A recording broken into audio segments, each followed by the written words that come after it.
If you're a lineman in charge of keeping the lights on, Grainger understands that you go to great lengths and sometimes heights to ensure the power is always flowing, which is why you can count on Grainger for professional-grade products and next-day delivery, so you have everything you need to get the job done.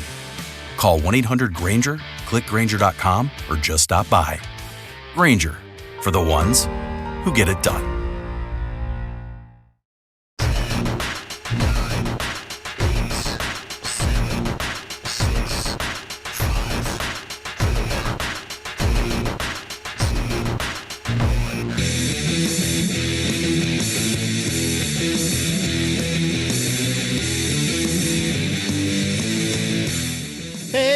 Welcome. Here we go. Happy Friday. And it's a beautiful day in downtown Manchester, New Hampshire, where we are live from the studios of WMNH 95.3 FM, also on Comcast 97 if you're in Manchester, streaming everywhere at WMNHradio.org and on the Facebook, on the Matt Connarton Unleashed Facebook page. Today is Friday, June 12, 2020.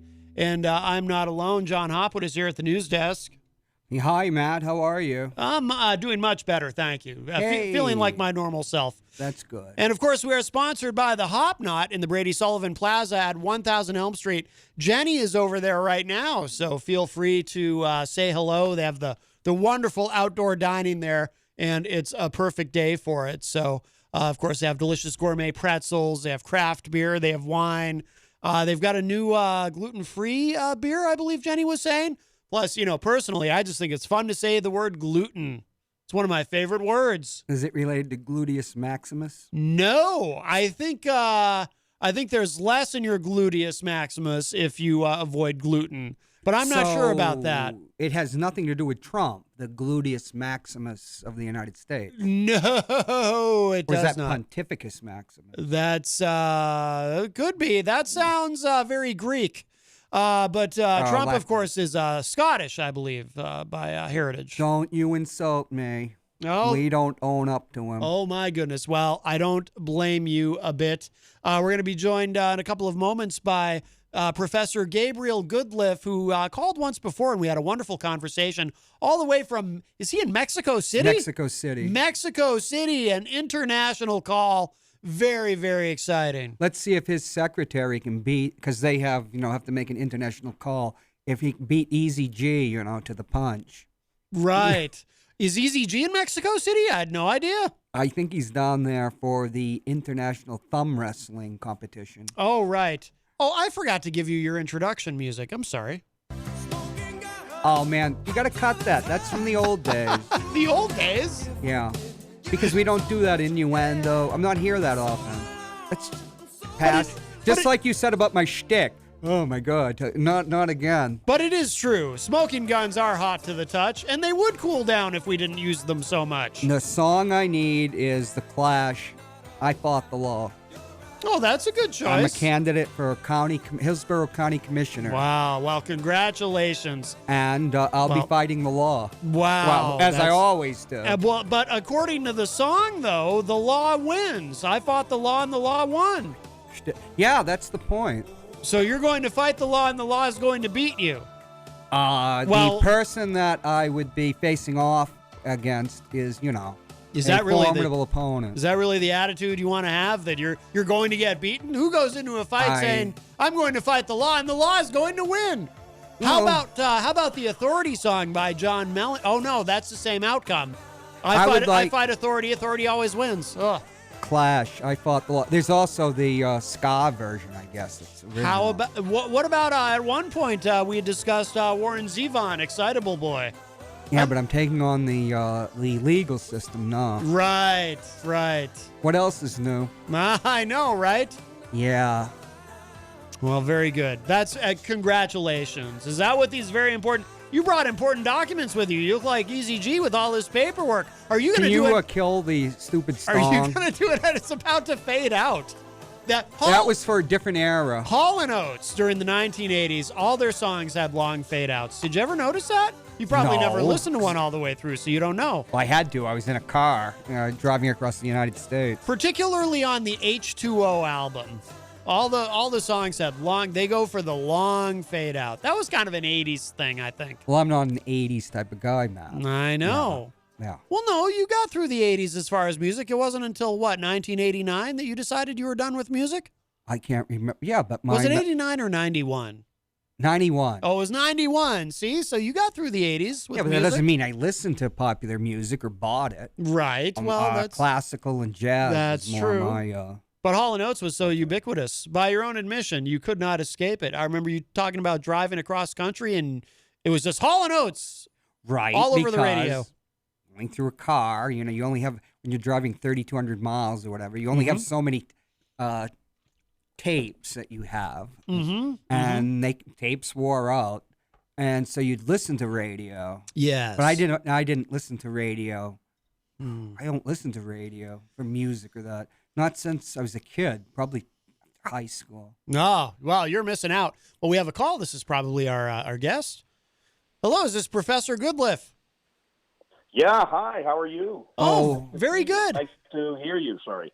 We were expecting a wrestling commentator, not you, Dave.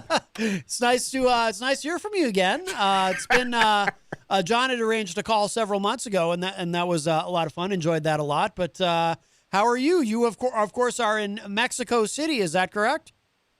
That's right. How are they Still doing? surviving. How are they doing there with coronavirus? Ooh, it's a disaster.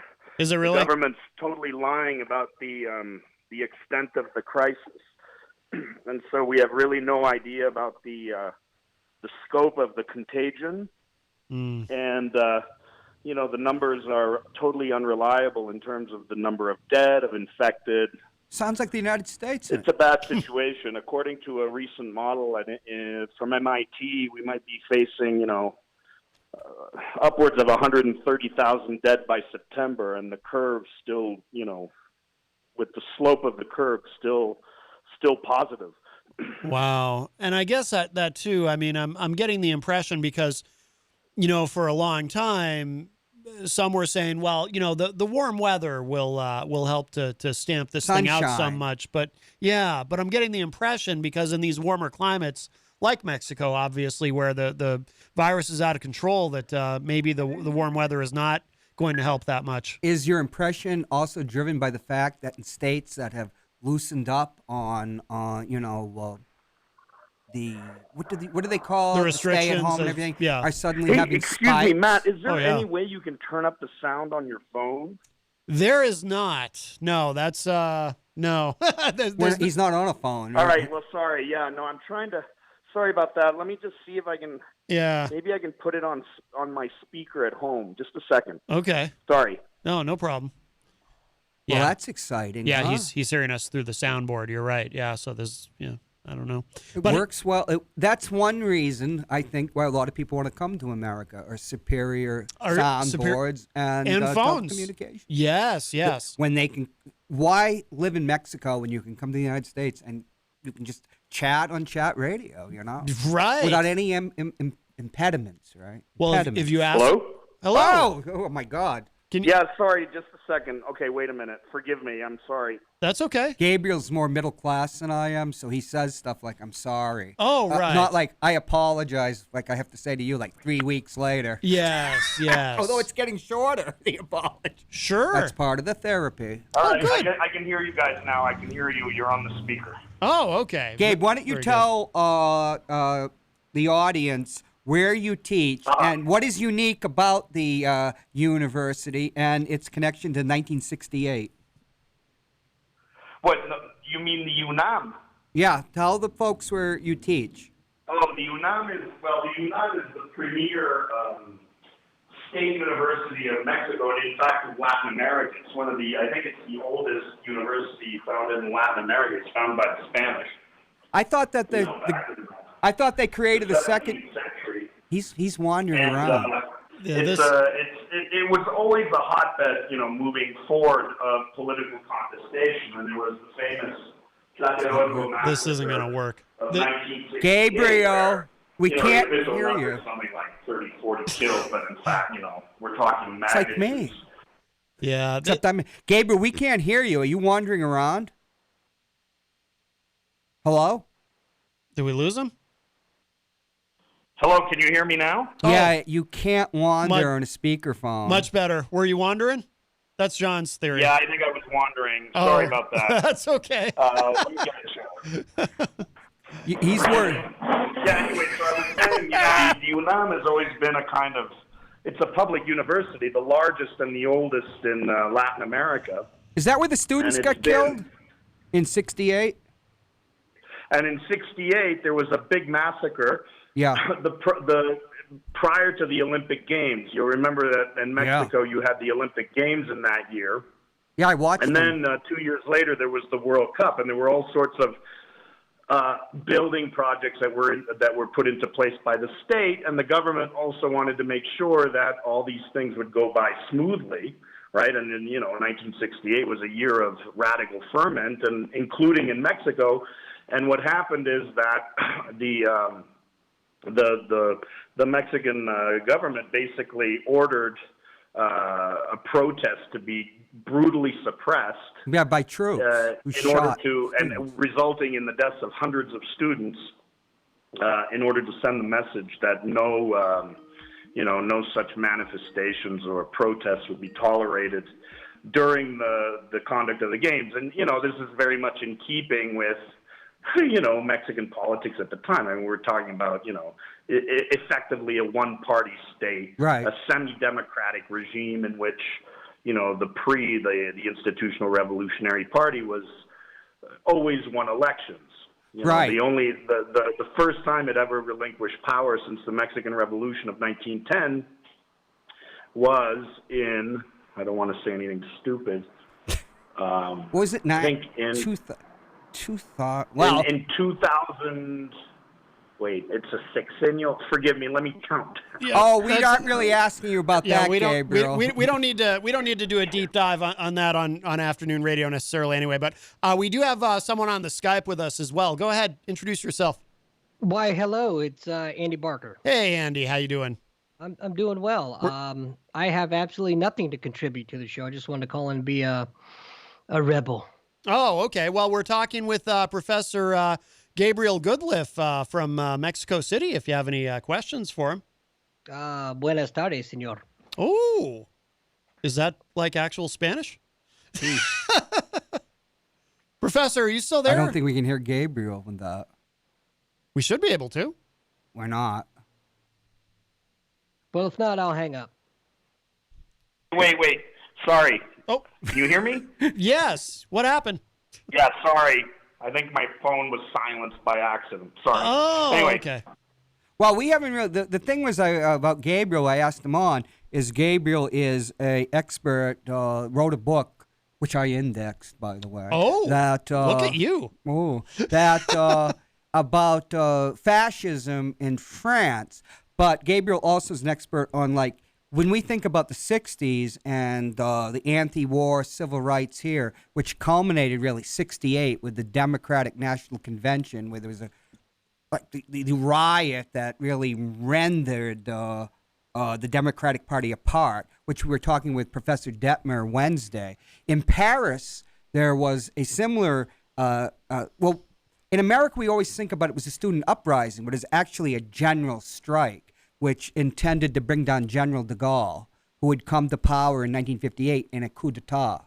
Yeah. And I was just thinking, Gabriel, what does 68, does it inform us anything about what's going on here in America? Because Gabriel follows American politics closely. This is where he was raised for most of his life. Yeah, because that would be something to focus on, how that relates to what's happening here today, because we don't want to go Mexican down. politics is too archaic for most Americans. Well, yeah, for an afternoon drive radio show, certainly. So we do want to relate it to what's happening today. But yeah, do you have anything to say to that, Professor Goodliff Or Gabriel. or Gabriel? Well, I'm trying to be respectful.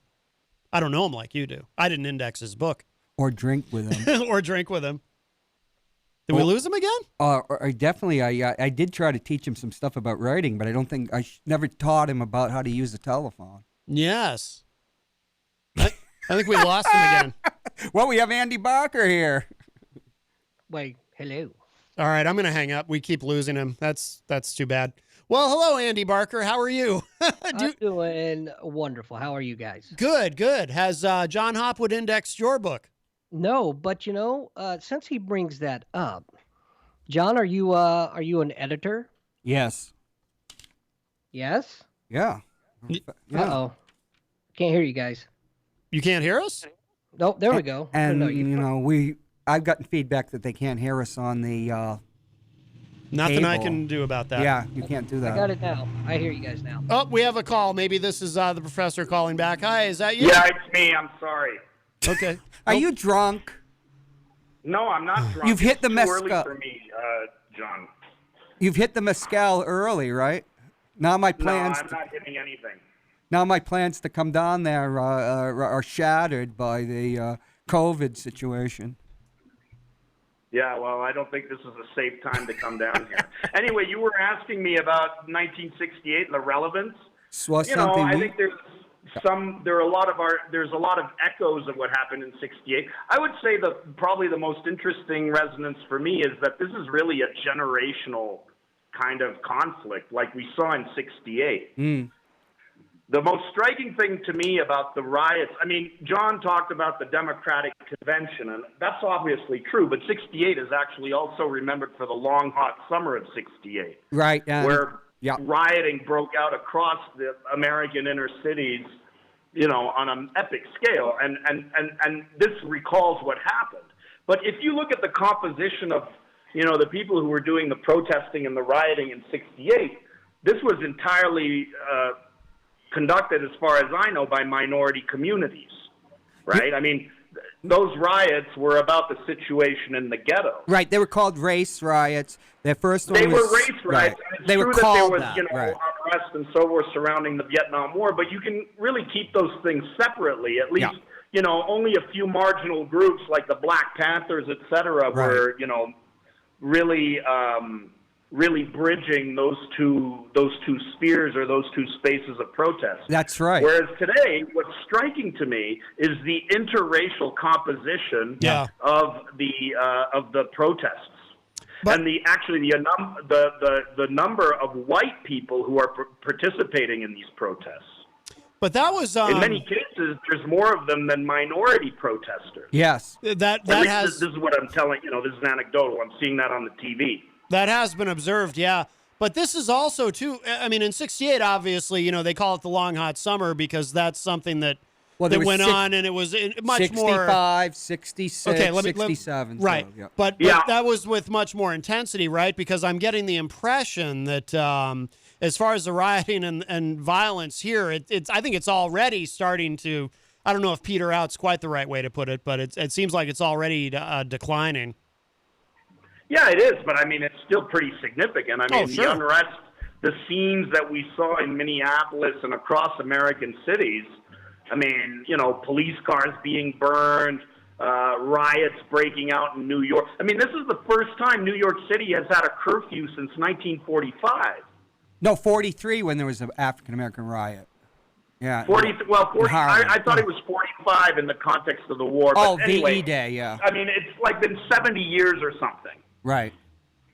I mean, it's pretty striking, right? So, but anyway, I wanted to get to the point that this is a generational issue. Yeah. And, you know, if you want to talk about the political upshot of it, I'd be happy to.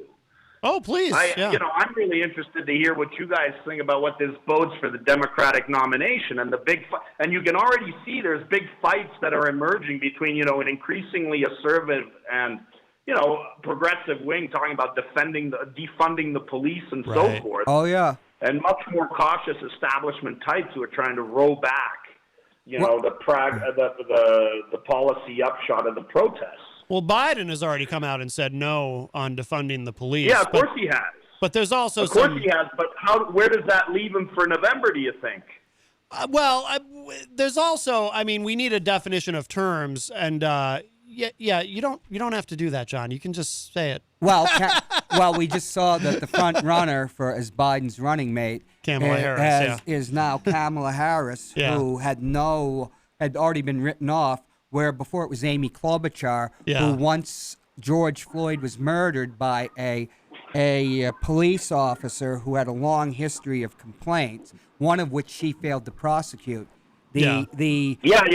Why? No, and she was already in trouble during the primary for, basically defending the police when they killed some 14-year-old or young, or a 12-year-old. I can't remember. Yes. Black child. Remember? But that didn't hurt her at the time. During the nomination process, she is a beneficiary of what I would call the white racist gerrymandering. That's the Iowa caucuses and the New Hampshire primary, which gave such a boost to her.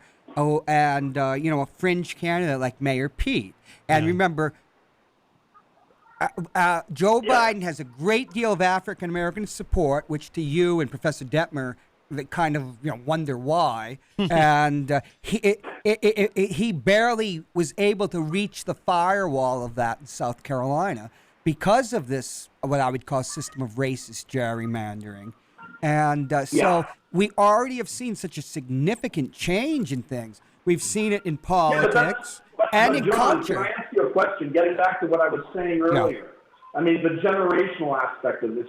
If you look at African American voters under the age of 35, they actually supported Sanders in a bigger way than they did Biden. Than their parents did. Yeah. And so what I'm wondering is, to what extent is that generational split, which there you very much saw, you could argue, is similar in some ways to what happened in the Democratic Convention 68. in 68. Right. To what extent do you think that could affect turnout? Could it affect the outcome of the election? Everybody's writing off Trump, including me. But you know what? Gabriel talks as much as I do. Things have been so He's wandering chaotic. Gabe, you're wandering. It's impossible to predict what is going to happen. I really don't. Well, Gabe, you wander as much as I do. Thrown up the way some people are saying that. Yeah. Gabriel, you have to focus more because we're on radio and we got an audience, and you're wandering like I do. And well, no, I meant literally wandering. I can tell. Yeah, you're wandering around the room. You've got to stay near the. I thought you meant he's wandering like I do. I'm wandering around the room. I'm trying to speak into my phone. Oh, okay. And handle that bottle of tequila at the same time. Something about the sound. No, I'm not handling anything. And I've got my speakerphone against my ear, my speaker, my Bose speaker. Oh, you can't hear. I can't hear it. I just want to say, I just want to clarify something, Gabriel. Then I would like you, Matt, you take it over. No, really, because no, it just sounds asinine when you say that because I'm the host. Yeah, That's I why know. I'm laughing. But you remember Wednesday, I had to be. I know, but it's not Wednesday anymore. So you can go ahead and talk, but you don't have to do the whole. I'll talk and then you take it over, Matt, because it sounds like you're. We never worked out the hand that comes signals. across terrible on the radio because it sounds like you're condescending to me. Like I'm gonna I'm not. I know you don't mean it that way, but that's what it sounds like to the listeners. I'm an editor. When you say that, just so you know, that's how it comes off. Yeah, I'm a professional editor. Knowing John Hopwood, I mean, is that so striking? No, it's not at all. And you do have listeners that know me. Yes. There's no pretense here. What did Gonzo say on the radio show? He's a tyrant. He's on my show. What about a guy that's on my show? Oh. He said, I'm a tyrant. Remember? Shocker. But what Gabriel was saying is that the anti-war movement got so alienated by, that, and there was not the great, they would not vote for Hubert Humphrey, even when finally in the end he came out for peace because of his association with the war, and Lyndon Johnson was hated by that generation, that they didn't go out. So, What's that, Andy? I just wanted to know, is there going to be a pop quiz at the end of this? Yes. Yes, there is. All right. Well, just go ahead and put me down for an F now. We're trying to get you to a D minus. I've been trying my whole life. Well, so several minutes ago, there was the question about defunding the police, and I wanted to point out that, there's some disagreement as far as definition of terms that I think has muddied the waters around that, because some people seem to think defunding the police, and, I certainly believe this at first, that means, you're literally going to defund the police and you're going to have, I don't know, some sort of community neighborhood watch situation or something. And then others are saying, no, defunding the police actually means you're going to take some of that money away that has been, diverted from other sources that is now going to the police that should be going to some things that are actually helpful and maybe demilitarizing the police and so forth. I was thinking it had to do with federal funding of the police. Yeah. Police station, there's municipal funding for police departments, state funding, and then there's federal funding. And the idea is to remove federal support for police departments that have terrible records in policing. The military. On these metrics of how they relate to minorities, etc. So you're saying demilitarize the police force? That's what it means. What's that? It merely means demilitarize the police force, which has been serving as an occupational army in many communities of color. Yeah, and you know who signed a bill in 1997, or who authored a bill in 1997 saying surplus military gear should be accessible to police departments? I bet Andy can answer that one. Oh, do you know that, Andy? I don't know the answer entirely, but this may surprise John that I am actually for that, demilitarizing the police. I agree. Yeah. I would agree with you. Doesn't surprise me. But the answer would be Joe Biden. Joe Biden. Head of the Judiciary Committee. Yep. Yeah. To be honest, are you gonna be able to keep it together, John?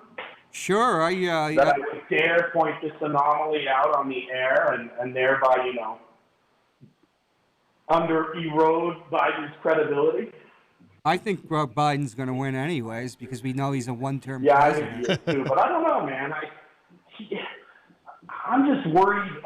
The military I turned understand on the strategy. They think they gain more from, hiding him as much as possible. Okay, but yeah, I think so. Good strategy. Good strategy. It's a strategy that really raises real fundamental questions about the viability of the candidate, man. Hey, Reagan was president. He was gone mentally. Well, Biden may have he was gone mentally at the end of his first term. He was not gone mentally in 1980. Yeah, but we're like going to be voting for like Obama's vice president or something. Biden may have benefited ultimately from coronavirus because not going out and doing rallies. Where he could screw up. Right. Yeah. Right. It's cut down on the risk of verbal gaffes, and he may have really benefited from this. Questioning his sanity, if not his mental acuity. Right. Yeah. I mean, for the record, I think Biden is a horrible, horrible choice. Well, that's the one we got because we have a horrible system. Yeah. No, I think so too. I agree. I think Biden's a terrible choice. I'd rather see Bernie. This will surprise John again. Are you sitting down, buddy? I don't really know your politics or anything. So I don't know if anything's going to surprise me. Well, you assumed a lot when I called last time, so... I was in one of my PTSD jags. And yes, he is sitting. I think Tulsi Gabbard would have been a fantastic choice. Oh, I like Tulsi. I think she would have been a great choice, She lied to me twice, personally. So she lied to John. That's what we got. Did she say she call you back? No, I actually have it on tape. And we're in New Hampshire. Yeah. New Hampshire. No, see, they don't understand New Hampshire. I sat with Joe Biden for an hour and a half in a private thing. Yeah. I lost Gabriel, and everybody wouldn't give me any money in 2016 when I was running for a county office because I had to prepare my ward because of certain connections for Hillary. She comes there with all the cameras right at the beginning of primary day, sees me, gives me a big hug, and it goes over the BBC. So my brother, who'd never spend a dime in a car, calls me, and then everybody says, well, you ain't getting any money because Gabriel and all my friends were Bernie supporters. Ah. Yeah. Yes. Remember that, Gabe? We're with the young people. Bernie Sanders is a hell of an American, okay? We didn't, I just screwed it up, didn't I? Are you being... Gabriel says that I remind him of Joe Pesci in Casino. So if you want to do a Joe Pesci routine. Oh. He said it once. Yeah. Really? You said I don't recall saying that, but I'm happy to be a prop. Hey, how many times when we were watching movies or anything, there was always a bottle around. I was still relatively young, and, you were their kid. Yeah, there was. Wait a minute. Who's talking Joe Pesci? Drinking single malt and getting, at the same time getting welfare checks for unemployment from the California government. The thing with Gabriel I used to play him chess, but he drank more than I did, so I'd always win the end game. Yeah. Then he sobered up for like 2 weeks. Joe, is that you? I heard Joe Pesci on Skype. Who's bringing up Joe Pesci over here? Wow. The Yeti. The Yeti is the. Oh boy. Yet? Never heard of her. All right, guys. I love you. Matt, I hope you're in a better place today, buddy. I hope you guys enjoy your weekend. I'm going to bounce out and let you guys finish your call. And I got to say, all right, Andy, thank you. Take care, my friend. All right, take it easy. Nice to meet you. He's got the greatest voice. Andy Barker leaves us. Yeah, you like his voice, Andy? It's not really a radio voice, like Peter or Paul Cormier. It's but it's the damnedest voice. Yes. It's more of a movie voice, like Joe Pesci. Right. Hey, but can I ask you, can we get back to what we were talking about? What were we talking about? I Before don't we remember. started talking about John's so-called similarities with Joe Pesci. We should talk about your loss of memory. How do you guys see the campaign unfolding? I mean, from a logistical standpoint, and then, in terms of Biden, at some point he's going to have to face Trump. You guys aren't worried at all about that? No. I am. I've been worried about that because Biden, if he starts getting stuck like he sometimes does, I'm afraid Trump's going to run right over him. I doubt that. Not in substance, but in style. Trump will run right over him. I don't think that's going to happen because But Joe even likes to fight. in substance, remember what Kamala Harris did to Biden? She eviscerated him. Oh, yeah. And yeah. he won the I mean, nomination. it was not pretty. And then they took,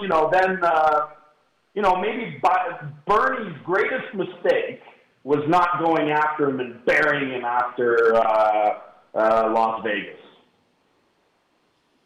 Yeah, but Bernie is not. They miscalculated. They thought Biden was down and out, and that was a tragic miscalculation. If you read the I don't know if they would have won because clearly Obama orchestrated. He basically forced the other Democratic candidates to drop out. No, once again, a wise one. If you read the New York Times, I do read the New York Times. I have I have a subscription to the New York Times. Oh, that's exciting! I do have one too for $4 a month, all the way into 2021. It's only $4 a month. Wow. Yeah, I should cancel and get a new one. I'm paying $4. Yeah. Oh, $4 a month? Yeah, that's what That's really good. Man. I'm paying like 3 times that. Wow. Well, you're in Mexico, and dude, it's online. What does it matter? Okay, Gabriel. I don't remember what we were going to say. The New York Times, when it did the dissection of his campaign, he just isn't the politician that he would not let his staff unload on Joe Biden because he says, my wife and I like Joe and Jill because he's got class, Gabriel. He's not like other politicians. And I'll give you an example from here, 1992. And this is why he lost. Let me give you a case. Yes, it is. And I'll give you the case in 1992. And I know people that worked on the Clinton campaign, and the big thing was the bimbo eruption, of course. What was her name? Jennifer Flowers. Jennifer Flowers, I believe, was the first one. Yeah. Paula Jones, all of them, yeah. No, it wasn't Paula Jones. It was Jennifer Flowers. This was the bimbo eruption. Okay, but there were a number of them. He's turning into me. He's talking about a specific one. He's talking about the first one. But we're Jennifer Flowers. Yes. When you say bimbo eruption, it connotes that there's probably more than one, no? Oh, I think so. Yeah. Oh my! Matt.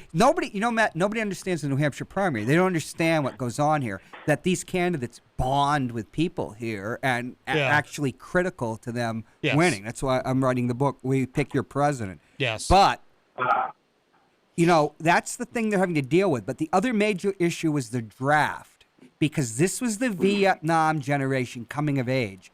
And one of the candidates was Bob Kerrey, and we won't talk about him at NYU or what your friend Christopher Hitchens tried to smear him with. Oh, I love Hitchens. But I don't.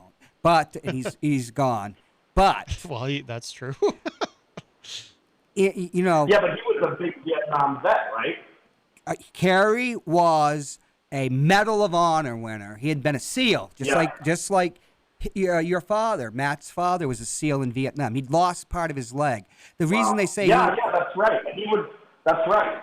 I remember it vaguely. Yep. Yeah, well, yeah, I know you have about the listening skills that I do, and so they always said the reason he was a Democrat rather than a Republican, coming from Nebraska, he was kind of like our Chris Pappas, a restaurateur and well-known family, because he hated Nixon with a passion. So he was considered a major candidate, and he was put in front of him the ability to attack Bill Clinton for his waffling about whether he had avoided the draft, which now we flash forward to Trump, who's a literal 4F draft dodger, and you argue with these right-wing militarists. Oh, it doesn't matter, and veterans. But back then, Bob Kerrey could have attacked him on that.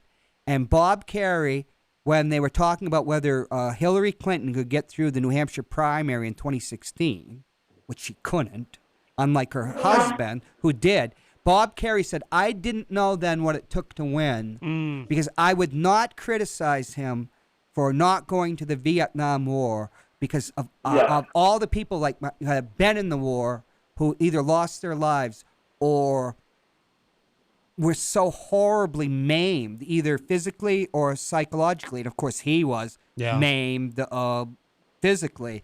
Because, Gabriel, even as a non-combat veteran, but with PTSD, the one thing, the horror that we all deal with is the realization that it wasn't worth it. Your military service wasn't worth it. And I'm sure he has to deal with that every day of his life, too, Bob Kerrey. And he refused to attack Bill Clinton on that. He says, now if I wanted to win, I would have had to go after him. But they didn't. And it's the things, that was his character. So you're saying it's like Bernie. Bernie just didn't have the bottle. No, it's not bottle. Bottle is a Cockney word for your Stalin. Oh, I used to say to Gabriel, we'd be drunk. You don't have the bottle. Cojones, as I think they say in Mexico City.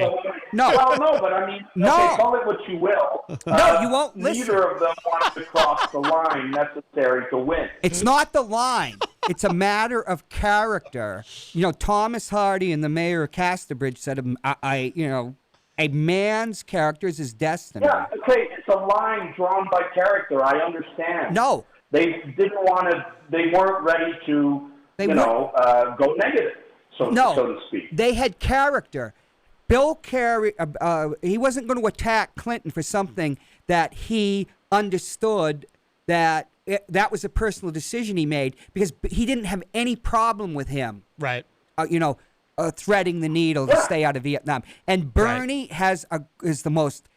I've known him almost as long as you've been alive, since 1974 when he ran for Senate in Burlington, Vermont, when my father lived there on the Liberty ticket. It was exciting, a socialist running for president. This was the time Nixon's going down. When he went down, it was at my father's house, when he resigned and all that up in Burlington. This is a man who's the most honest politician I've ever seen, and I've covered him since Jerry Brown in 80. It's his character not to go after and destroy somebody he likes and personally respects. Right.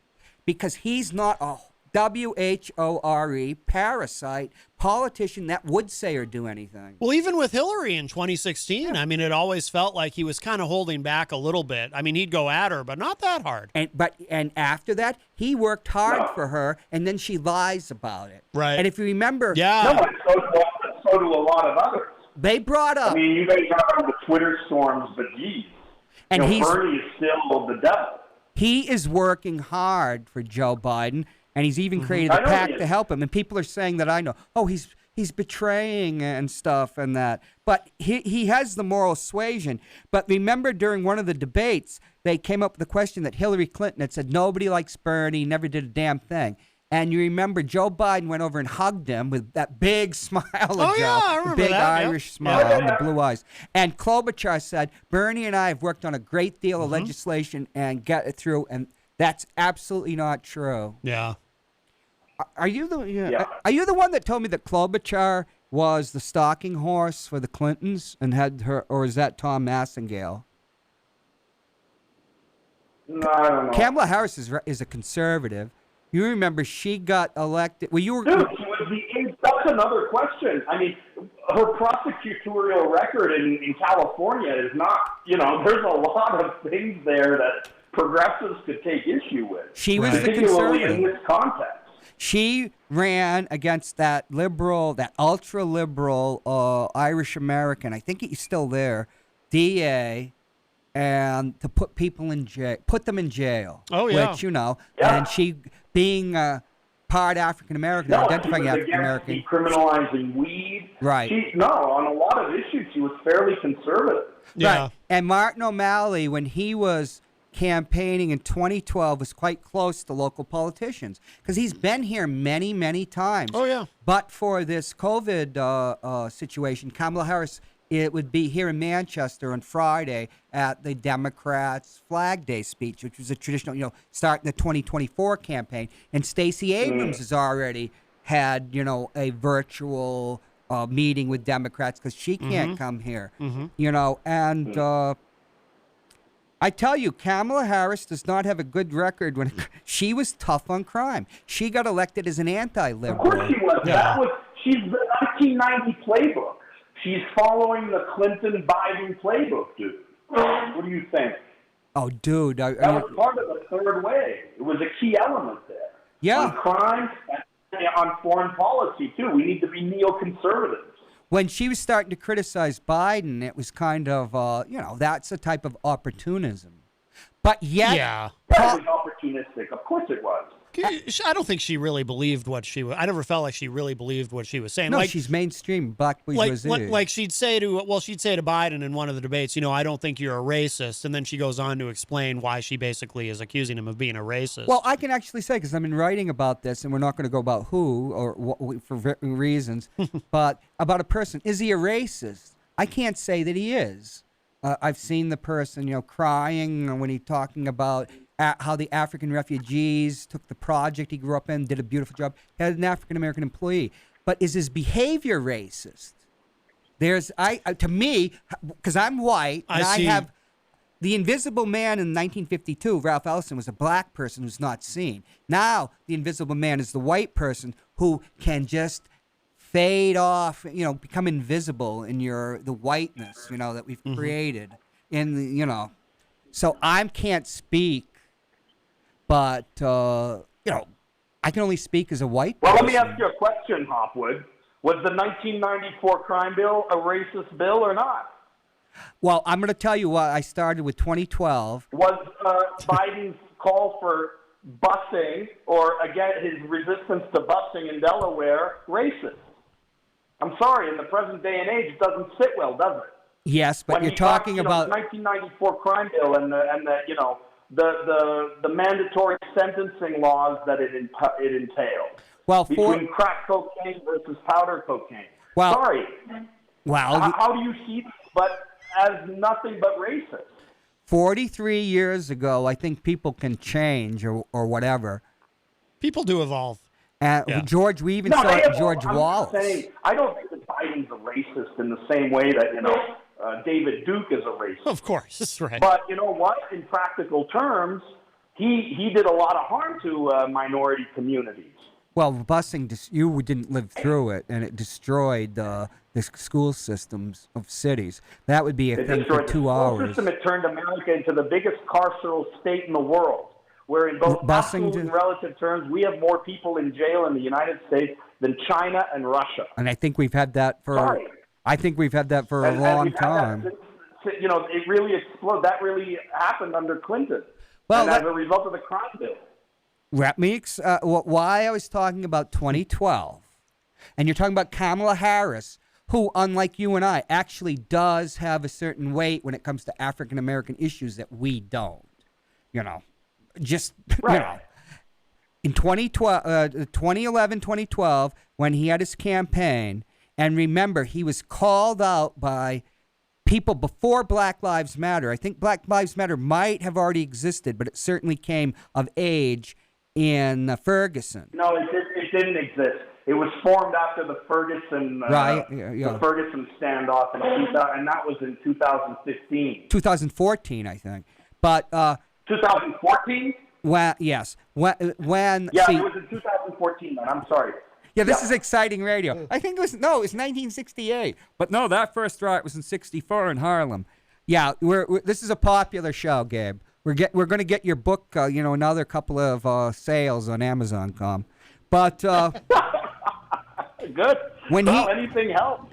When O'Malley took the stage after the Black Maria incident, we used to call police paddy wagons Black Marias. I guess the Baltimore police, he'd been the mayor of Baltimore, because after the generation of black mayors, all of a sudden they became white mayors, like Jerry Brown in Oakland, as a reaction to the dysfunction and the collapse of the cities.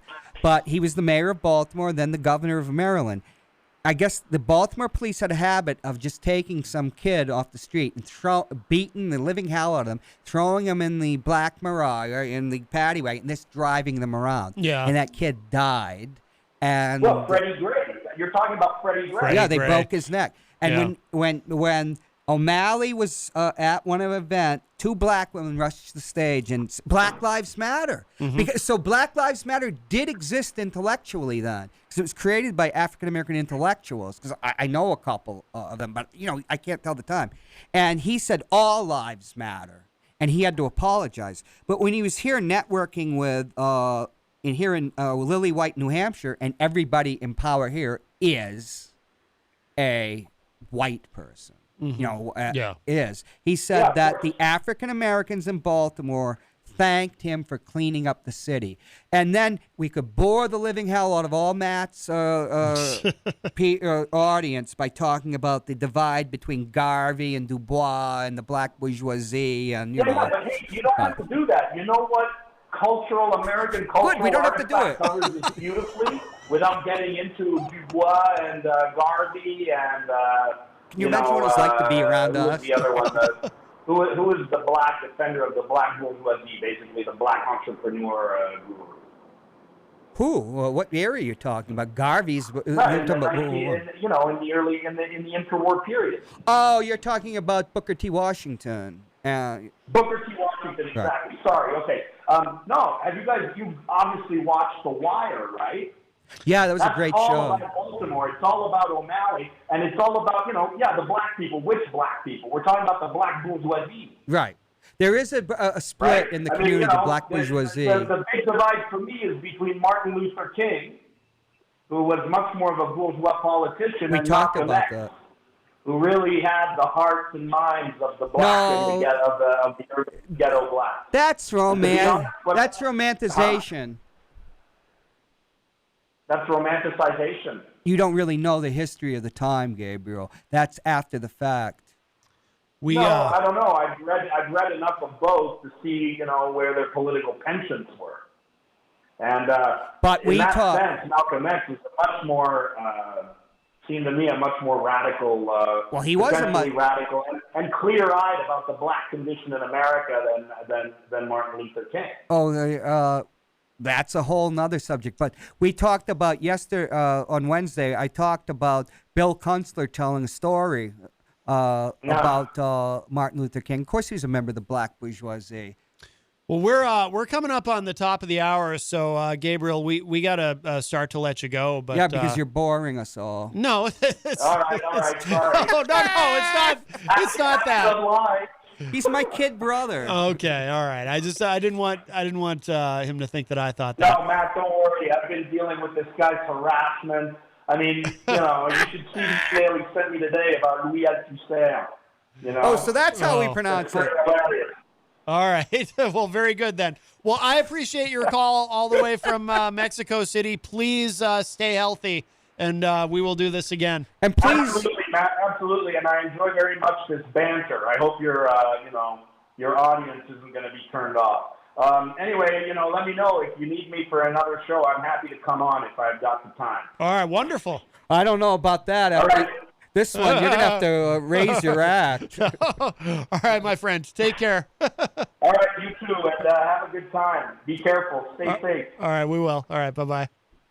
All right, Professor Gabriel Goodliff. The stories I could tell about Gabriel could only be told, myself can only be told on Matt Connarton Uncut. Oh, my goodness. All They're right, funny, though. It is the top of the hour. We're going to take a very quick break, and then we will be right back. Listen, okay, excuse me.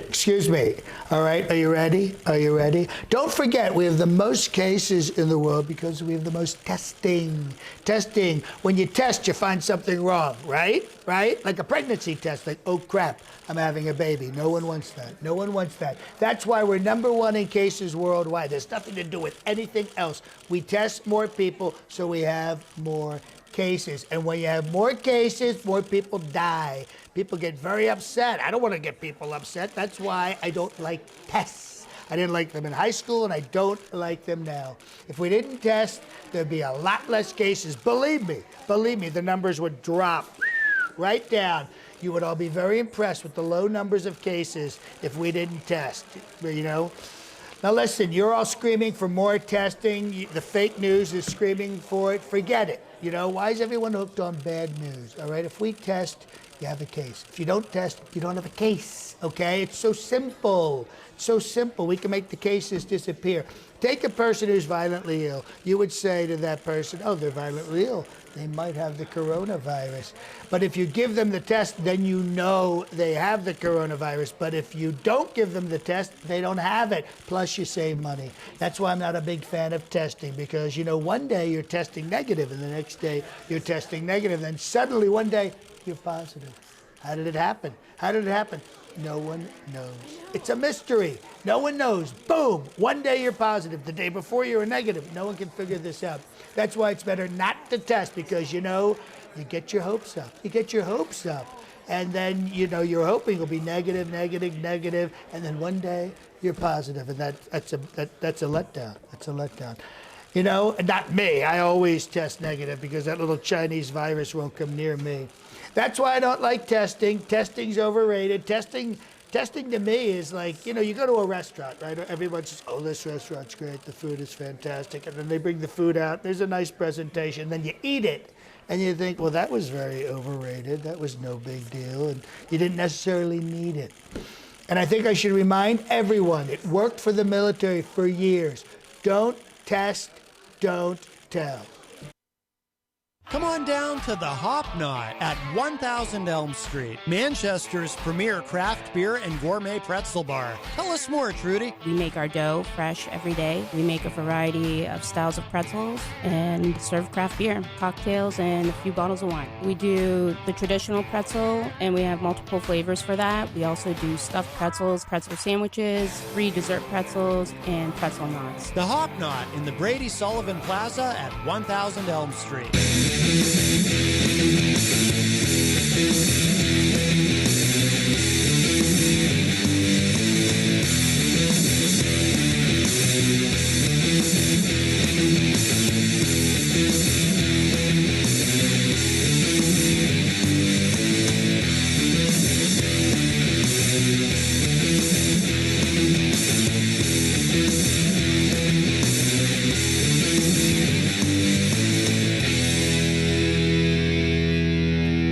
Welcome back, everybody. We are in hour number 2, numero dos, Matt Connarton Unleashed, and we are live from the studios of WMNH 95.3 FM in glorious downtown Manchester, New Hampshire. It is a very nice day.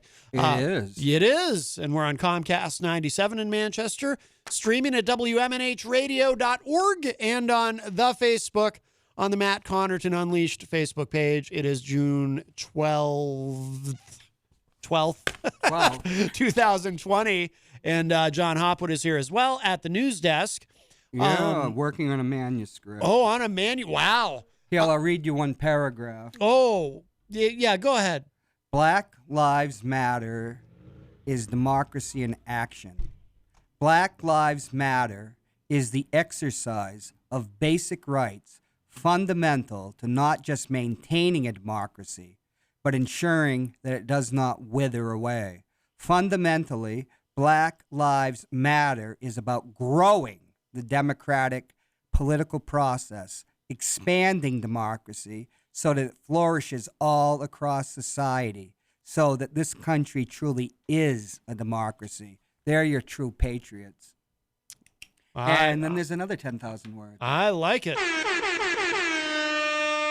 By the way, on Monday, I will be joined in studio by Latoya Fletcher, who is an activist, and she'll be coming on to talk about Black Lives Matter. And she may have organized or was part of the organizing of the demonstration that occurred at Veterans Park a week ago, Saturday, that I was at. And so she's going to be here I think she's planning to be here for the full 2 hours, and I'm really looking forward to that. Yeah. Hey, these kids are beautiful, you know? Yeah, yeah. And I did tell her, I said, we don't do anything local. She's like, oh, nope, that's fine. There's plenty to talk about nationally. So If you just tell them why, they'd understand. Right. Well, I did mention one of there's really 3 reasons. There's several different reasons. I did mention to her one of them. We have a call. Hi, welcome to Matt Connarton Unleashed. Who's this? Hi, Matt. It's Paulie C. Paulie C, also known as the critic. Paul Cormier. The critic? Hello. And hello, Mr. John Hopwood. How are you, sir? Hello. Speaking of critics, I wanted to talk to you because of a movie that I just saw a few nights ago. Which one? And I wanted to discuss it with you. Oh. Is it okay if I Skype in? Calling in is like show February 2020. Yeah, go ahead. Should zoom okay. in. Let me hang up and I'll Skype in. Okay. Should zoom? Can we zoom? No. Paul Cormier is going to Skype in about this film, apparently. Will he be on the cable? There we go. He does? Yes. Oh. Is that I don't Paul have cable. Cormier? Hello. Sounds like he's near the sea. Yes. Are you near the sea? Are you at the ocean? No, hold on. I know what you're hearing. Hold on. Oh, really? He's on the pot. Wow. Yeah, I'm vacuuming. I figure I'm going to vacuum my living room while I'm on the phone with you. Oh, that's How's that? wonderful. You know, Paul, you're one of the directors here at Manchester Public TV. You have a person call in, and then suddenly you realize they're on the toilet. All of a sudden, they even flush the toilet. That's happened to you? Yeah. I've heard it on other shows, and it finally happened to me the other day. I have to admit something. I'm going to admit it right here on your show, Matt. Yeah. You there? Yeah. We're waiting with bated breath. Literally. 2 mornings ago, while Carol was doing her report. During the morning show, yes. That's exactly what I was doing. Right. Okay. You're referring, of course, to Carol Robideau from Manchester Inklink, where all things Manchester connect. You know, I love to do the plugs. Yes. Very important. And it's not because Carol was doing her report. Right. It's just because when I do the morning show now that I do it at home, I tend to set my alarm 4 minutes before I have to be on the air. And that particular morning, it's just, nature happens. Sure.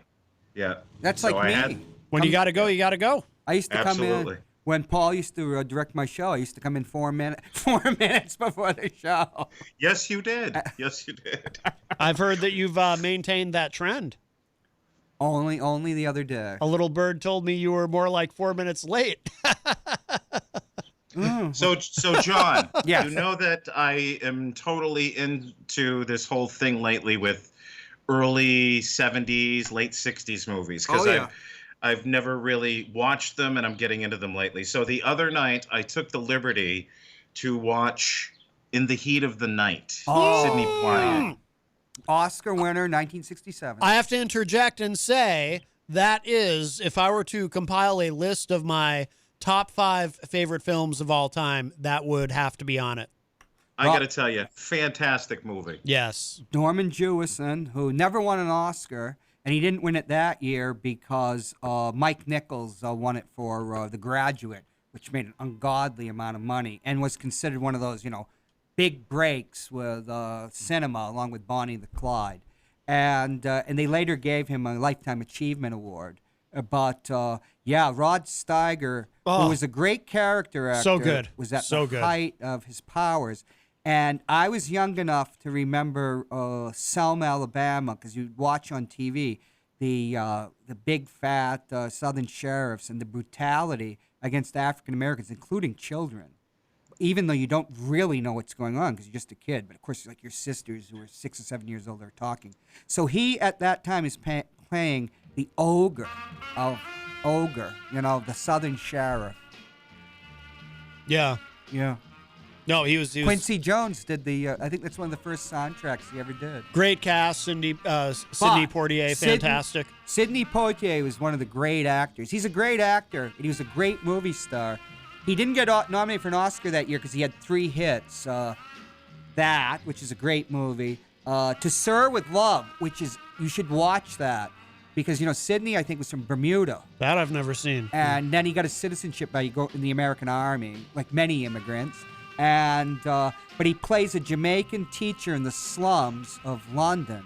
And that's a first-rate movie. And then a movie I don't really like, Guess Who's Coming to Dinner. I saw that one. I really wasn't into that one either. I saw that the message they were trying to put across on that movie, and it was full of fantastic actors, but they were laying it on a little thick with the writing and the directing in that movie. You know who the girl who's never seen again? That was actually Katharine Hepburn's niece. Oh, really? Yeah. I didn't know and that is just liberal balderdash. It's like Mad Magazine several years later, when I started reading Mad, which my mother wouldn't let me read comic books, but then you can sneak in and buy them yourself or steal them, because you're kids. And they had a piece on the hypocrisy of the white liberal, and the white liberal saying all these liberal slogans and everything. And then he catches his daughter and dating a black man, and she's calling him out for his hypocrisy. And he said, "Didn't we watch Guess Who's Coming to Dinner? Hey, you bring me home Sidney Poitier, and I'll be happy as hell if you're dating a black man." And but he was a superb actor. He was the top box office star of 1967. And when black militancy took over, and Jim Brown, the great football player, actually became a big movie star, and more the Malcolm X rather than Dr. King ethos starts taking over the black community. He lost his popularity because he was between 2 camps. The blacks rejected him, which is a great tragedy because he was a superb actor who the great critic Pauline Kael called the black Gary Cooper, because everybody was a black something. Spike Lee was the black Woody Allen when he started out, which just as great as Cary Grant was, Poitier had his own thing, and he was world famous. Paulie, a friend of mine, was born in Iran in 1970. He was famous all over the world. Hey, what about the remake of Guess Who's Coming to Dinner with Bernie Mac and Ashton Kutcher? That's a classic, isn't it? 2005? You can't be kidding. You got to be kidding. No, John, that was a completely serious comment. How dare you? Oh, I think I saw that back to back at the drive-in with the Honeymooners with Cedric the Entertainer. Oh, yes. And, oh, jeez. Yes. Those are the movies that go into the Hall of Shame where Pauly Shore is maintaining somewhere in Venice, California. Yeah, right. He works second shift. But what did you think about tell us what you thought about the movie. Oh, I thought it was fantastic from the moment the credits ended at the beginning and the movie started all the way to the very end. Yeah. It was gripping. It was interesting. You can't take your eyes off it. It's one of those movies where even if you get up to get a glass of water, you have to pause it because you don't want to miss anything. Absolutely. You don't want to miss anything. They call me Mr. Tibbs. But Hal Ashby, who is the cutter, the editor, he went on to have a significant career as a director, like Coming Home, which I think he won nominated for an Oscar. But the thing is, when you watch that movie, the performances, but the performance between it's dependent on, as we can tell, people who haven't seen it. A northern industrialist has come to Mississippi, the most racist of all states, which is hard to pin down. It is, but yeah, and. To visit his mom. He's just visiting his mom. And the thing is, John, is I didn't know a thing about this movie. I had no idea what it was about. I never saw the show in the heat of the night. So when the movie starts and he's down there visiting his mom, and the scene starts where there's a murder scene of a white man laying in the middle of a street. Yeah, the northern and the police officer walks into the bus station and sees Sidney Poitier just waiting for a bus as he's leaving there. They instantly accuse him because he's a black man. Right. And then they bring him into the police station, And that's when they ask him what he's doing down there, and he says that he's visiting his mom, and they ask him what he does for a living, and he whips out his badge. I got goosebumps. Oh, That yeah. was just it was just so awesome. He was a Philadelphia policeman born there in Sparta, Mississippi, fictional Sparta. Of course, the Spartans, you know, those are the whites, the Spartans, with their tight-ass, militaristic, segregated city. The metaphor for that. He takes his badge out. He is a detective from Philadelphia. Yep. And how much does he make a week? Oh, he makes like $162.39 a week, something like that, in which the commissioner or the sheriff keeps on repeating it over and over and over. Yeah. Because that's about with inflation about $2,000 a week. Yeah, and right. he probably doesn't have anything. Right. And here's Rod Steiger, the cracker sheriff. Steiger always had, he was, him and Brando, their careers were kind of intertwined. But of course, Brando was a star. Steiger was a great character actor. And briefly, like in this period, he became what's called a character lead. And they told him, keep eating the pecan pie because there's on location. Norman Jewison, the director. Get that big belly. Oh, really? Because, actors, they got to slim down because when you go on the camera, it adds 20 pounds. Oh, yeah. And so here he's this pot-bellied redneck who in the rest of the country and in the South were known to murder people. Mm-hmm. Oh, yeah. And get away with it. There had just been a trial like the Philadelphia, Mississippi, when they murdered the 3 civil rights workers, 2 northern white kids, and Cheney, who was African-American. And they had a trial where they were just an all-white jury exonerated him. And the sheriff, who's actually like the basis of this character, although there's a novel that's written, he's just sitting there, chewing tobacco with a big grin on his face. Yep. And, well, I tell you, Rod Steiger learns, and then remember, he wants to go. But the head of the Philadelphia police makes him stay to help solve that murder. Yeah. And then him and Steiger learn to respect each other. But there's that scene which is just one of the greatest scenes in history. Because we actually found out Rod Steiger's sheriff, he's been appointed that, is actually, has sensitivity. Yeah. And he can think. He's not just the racist bigot. Well, yeah, and so much of it too is the tension around. You can tell like they're beginning to feel almost a friendship, They get for so each other. Close, and then that scene where he's talking about his loneliness, how they feel about stuff, and their lives. They're trying to share their lives. Yep. And Sidney Poitier, he's in his house. Which that wouldn't happen, That's a big concession to let an African American in your house in this type of Mississippi. And he's already by actually investigating the murder, even alienating himself from his community because they just get a black guy and string him up or whatever. Which my father told me. He was there in the 60s. You could kill a black person with impunity in Georgia, which is light years ahead of Mississippi and Alabama. And I told you, in 79 in Alabama, my father's gated community, they shot a black kid. He was there after when blacks were supposed to be out, visiting his mother and maid. But they're together, and then Rod starts talking about his loneliness, which is he's lonely. Here he is amongst this horrible community, but then Poitier won't share anymore. And he gets so angry, and then he uses the N-word. And that's an amazing scene. That won him his Oscar. But this is my great role. This is my favorite moment. They call me Mr. Tibbs. Oh yeah, that's it. What did they call? We were talking about the scene, Paulie, where in the state. What did they call you up there in Philadelphia, boy? Yep. They call me Mr. Tibbs. And calling somebody a boy, Yeah, of course. Oh yeah. Slapping scene. Oh yeah. Yep. And then you have the great, when we talk about him being Poitier was a great actor, but great movie star too, because he was beautiful. He's a handsome guy. He had charisma. Yeah. And he is investigating, and they're thinking but see, he doubles the racism of the Rod Steiger character because he wants to nail the rich plantation owner because the guy who's come down is a northern industrialist and will change their way of life. Yeah. And so he comes in and they accuse him while the servant, remember with the drinks, is waiting. And when the white plantation owner, who they call them the Bourbons there. The Bourbons were the kings of France. Realizes what he's saying. He slaps him. Yeah. And then Sidney Poitier, the character Tibbs, slaps him back. Yeah. And the look on that actor's face. Then they cut to Rod Steiger and the shock in his face. And then there's the black man there. And the guy says, what are you going to do about that to Rod Steiger's character?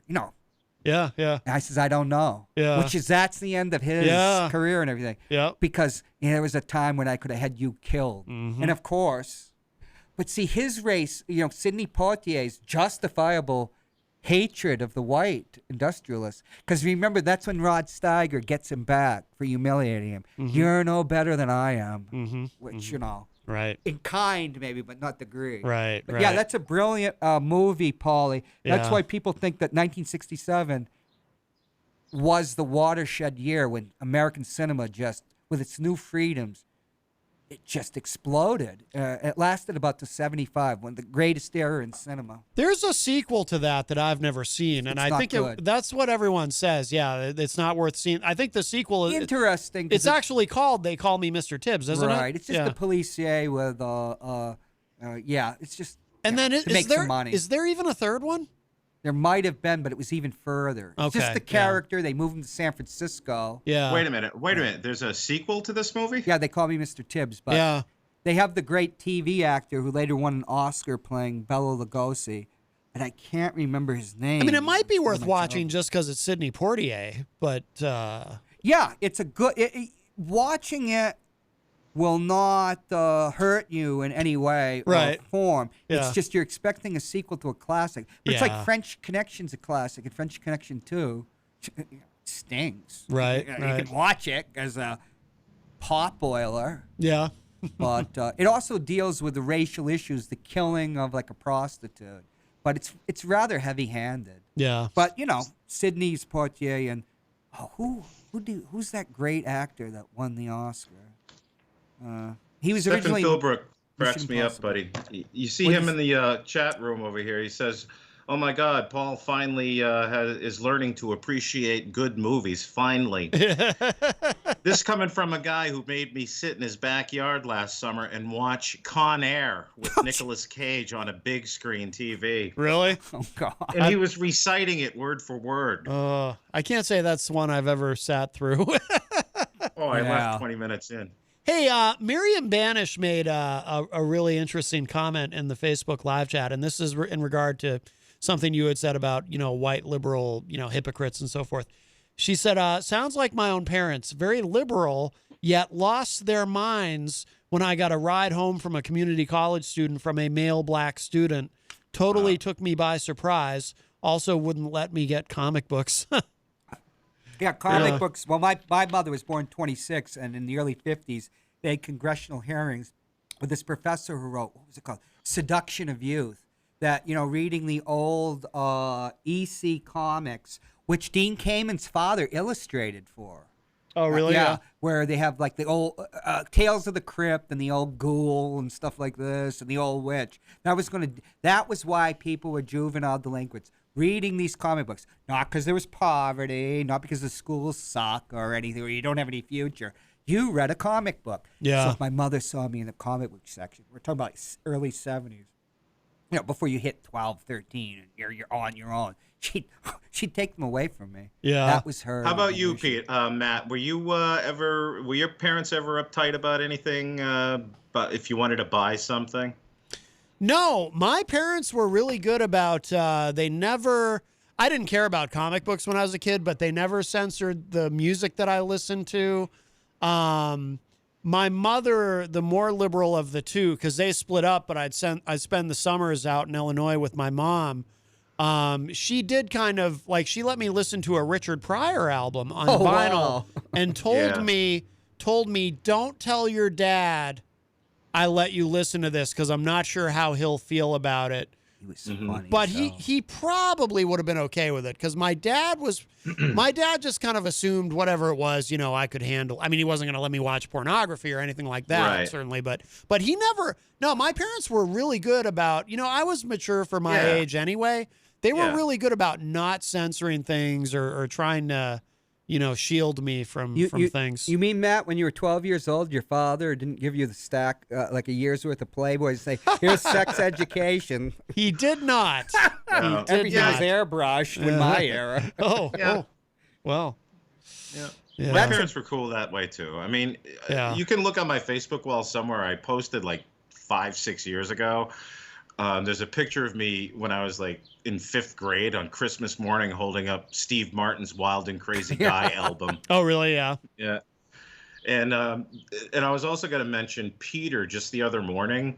I think his mom was a little restricted with some things because he wanted to buy the Ozzy Osbourne Blizzard of Oz album. But that was considered satanic. Yeah. And she said, and she looked at the album cover and said, "No, put it back. No way." Paulie, that you have no idea. I was born in 59, but late, so 60. That album, we still talk about it. Blizzard of Oz was really something. Oh, everybody. He's wicked, because I grew up, our new hip teachers had gone through the 60s. They'd talk about Black Sabbath or something. Oh, yeah. But the Blizzard of Oz, they weren't getting the irony and the humor of it. Right. Yeah. No, yeah. I mean, to anybody, that thing, I mean, he's like laying on a church floor banging a crucifix. Right. So everybody knew, us, we knew it. But then there were people, before Oprah Winfrey, there were these awful shows, and they always, your kid is listening to an album backwards that's driving them into, just like comic books, promiscuity, dating black boys, this, that, and the other thing, including bleeding gums. And, Well, there's a great documentary called Dream Deceivers, and it's about the lawsuit against Judas Priest because that kid who shot himself with a shotgun after listening to a Judas Priest album, and they, the family, the kid was like, that didn't have anything to do. I was just, I was depressed, but the family tried to sue Judas Priest over it, claiming that there was backward masking, and of course it was all BS, and it ended up getting thrown out. Wasn't there also something with Suicide Solution with Ozzy Osbourne too? And the judge threw that out too because they were saying that Ozzy kept on saying, "Do it, do it, do it, just do it." Get the gun, shoot. He has but he wasn't doing that. He wasn't saying that at all. Right. Yeah, they were claiming like if you play it backward or something, it's in there, and just nonsense. In a First Amendment claim, of course, they'd be immune, but in a tort case, civil with there's lower standards. But even then, they were shielded because it's ridiculous too. Yeah, and there's a very high a bar when it comes to like triggering violence or something. But by the way, guys, if you go to youtube.com/retrospectrum online and watch my Manchester videos, they have no subliminal suicidal satanic messages. Are you sure? Thank goodness. I've watched them all, but I've been afraid to watch them a second time. I was afraid there might be satanic messages. What is this kaleidoscopic thing I'm getting that takes me to the Glenn R. J. Olette lip sync? Well, that's a different video. No, that just makes you want to kill yourself. One more question to both of you. When you went to concerts as kids, like 1973, going to see Dr. Hook and the Medicine Show, the height of my 13-year-old, life, because what are you 13? Oh, first year of high school. It was between high school and junior high, and you're there at the JFK. That's where they had it. And there are these people out there. They had it's called comics, Jack Chick. And like the girl is listening to, they'd hand them out, listening to rock and roll music. And of course the devil was there to get her. Yeah. So of my generation, these ridiculous but very well drawn little comics. I'll find them and post them. And they would just hand it out. And of course, to any kid, just like we watch those anti-drug movies, which they got a girl's got a hot dog, then she's on acid and looks down. There's a Cupid doll leering at her and a voice off, and we're all laughing uproariously. Right. And then the teacher turns off and says, "This stuff makes you more want to take it than not." Yeah. But yeah, it gets very silly. Well, I remember when I was a kid, there was, even in the 80s, I remember watching MTV. There was something on MTV News about a record burning that had just taken place in the South. And this guy, I swear to God, I can probably even find it on YouTube. This guy's burning an REO Speedwagon album. Swear to God. And the reason he was burning it is because it was called High Infidelity. It was like a play on hi-fi, but he's like, it's high infidelity. We want to be low on infidelity. We don't like infidelity. And he's throwing it into the fire, and it's like, wow. And those are the people that, gave us Ronald Reagan and Donald Trump. Yes. I suppose that's and true. I feel nostalgic for my old commander-in-chief because, he looks like a prince nowadays. I was young at the time. Thought the world ended when he got elected. Oh, to be wistful for Reagan. Wow. Hey, he didn't world. waste the people. His defense secretary, Cap Weinberger, did not waste lives and foolish things. Right. And when the Marines got killed, the 230, yep, the barracks, Beirut. They pulled out. Yep. Yeah. Hey, John, I got a trivia question for Matt. You probably know this, so Okay. I'm going to ask Matt this one. It's a movie trivia question. Yeah. I selected, I like watching 80s movies on Friday nights, kind of like an OCD thing. Yeah. So I've already selected which movie that I'm going to be watching tonight. By the way, if you don't have Roku or a smart TV with Roku out there, you got to get that because there's thousands of horrible 80s and 70s movies out there that are free. So I found one I'm going to watch tonight that I've watched probably 100 times in the past, but I'm going to watch it tonight. Yeah. It's called Stir Crazy with Gene Wilder and Richard Pryor. Yes. Yeah, that's well worth watching. Directed by Sidney Poitier. That was the directed trivia it. question. Oh, sorry. Was it really? Sorry. Oh. That was a hit. I'm Yes. so sorry. Yeah, no problem. I was going to say, who directed that movie? I wouldn't have gotten it. I had no idea that Portier directed that. I had no clue. Yes, he actually went on to direct several movies, did he not? Yes. Yeah, I knew that he also directed, but I had no idea he directed Stir Crazy. Huh. Yeah. Wow. Yeah, he was a great actor and a great star. But it's so ironic that the Black Power movement that ended him, really. Yeah. But so he did direct. He directed Uptown Saturday Night. He made a couple of comedies with Bill Cosby, if we can talk about him. No, he is verboten. Yeah. Yes. And Jimmy Walker. Dynamite. He's still alive, right? Yeah. Oh, Jimmy was was here in New Hampshire. But that's 10 years. Now, clarify something for me, Mr. Hopwood. Yeah. The movie Airplane, is that Jimmy Walker cleaning the windshield of the airplane? Is that him making that cameo appearance? No, because I think I would have remembered it. Because I loved Airplane was a big. Oh, I love those movies. That was big. I always loved Julie Haggerty. Yeah. I swear to God, that's him. I'll check he's it. Just making that one cameo appearance. Yeah. Yeah. I'll check before it. the plane takes off. Oh, I'll do that. I'll check it out. But before you go, the way Paul and I bonded is we have an affinity for a certain actor. Who's that, Paul? Oh, Jeffrey Lewis.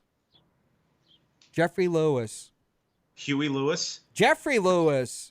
Oh, yeah, Jeffrey Lewis, the Clint Eastwood's sidekick. Yeah. I'd love to do a whole show on his movies. He's a great character actor. Two nights ago, I just watched Any Which Way You Can. Yeah, not quite the masterpiece that Every Which Way is Let Loose is, which, remember, I used to use in my intros. Which, like, friends of mine who love movies would say, Every Which Way But Loose, what a pile of horse, expletive deleted. But I'm going to do a show on it. I'll tell you what, Paul, I'm going to do a show on it. Maybe you can you could call in my show if they'll let you. Well, you can call in as Matt Connor. Yeah. No, you can't call my show either. Right. We'll give you an alias, and we can talk about the show. I have a lot to say about that movie. Well, we're going to, Paul, we'll let you go. We have to start to wrap up because it is Friday, so Rob Azevedo is going to be coming in for Granted State of Mind, and I need time to wipe everything down, as we say. So we'll let you go, but thank you for the call, my friend, and have a great weekend. All right, you two guys have a great weekend. Good talking to you. All right, Paul, take care. Bye-bye. The great Paul Cormier, and I do want to, because we were talking about Airplane, I'll play this quickly. Joey, we have something here for our special visitors. Would you like to have it? Thank you. Thanks a lot. Sure. You ever been in a cockpit before? No, sir, I've never been up in a plane before. You ever seen a grown man naked? Do you want me to check the weather, Clarence? No, why don't you take care of it? Joey, You ever hang around the gymnasium? Joey, you like movies about gladiators? Joey, have you ever been in a Turkish prison? Have you ever been in a Turkish? I had to play it. Okay, before we wrap up, I do want to say hello to everybody in the Facebook live chat. Let's see. We'll start at the top. So John Midas Manning is in there, who is a top fan, by the way. DJ Midas, host of Late Night Delight, which you can hear every Saturday night beginning at 12 midnight all the way to 4 a.m. with the replay on Sunday if you miss it. Brian Mackey, of course, in there. Brian, host of the No More Excuses podcast. Let's see. Mike Pelopita, also a top fan, is in the Facebook live chat. Hello, Mike. Miriam Banish, of course, we mentioned. Jenny, who is right over at the Hop Knot as we speak. The Hop Knot, our wonderful sponsor at 1000 Elm Street in the Brady Sullivan Plaza. And please continue to patronize them. We really appreciate it. Andy Barker in there, of course, from the Nothing's Off the Table podcast. Let's see. Stefan Philbrook, we had mentioned, is in there. Just want to make sure I get everybody. It's kind of like the end of Romper Room for those of you who mentioned Romper Room. Let's see.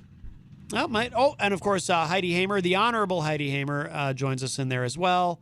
Let's see. Anybody we didn't get? Scott Robinson. That's a new name in there, I believe. Hello, Scott. Welcome to the show. And I think that's everybody. Yeah, that's everybody.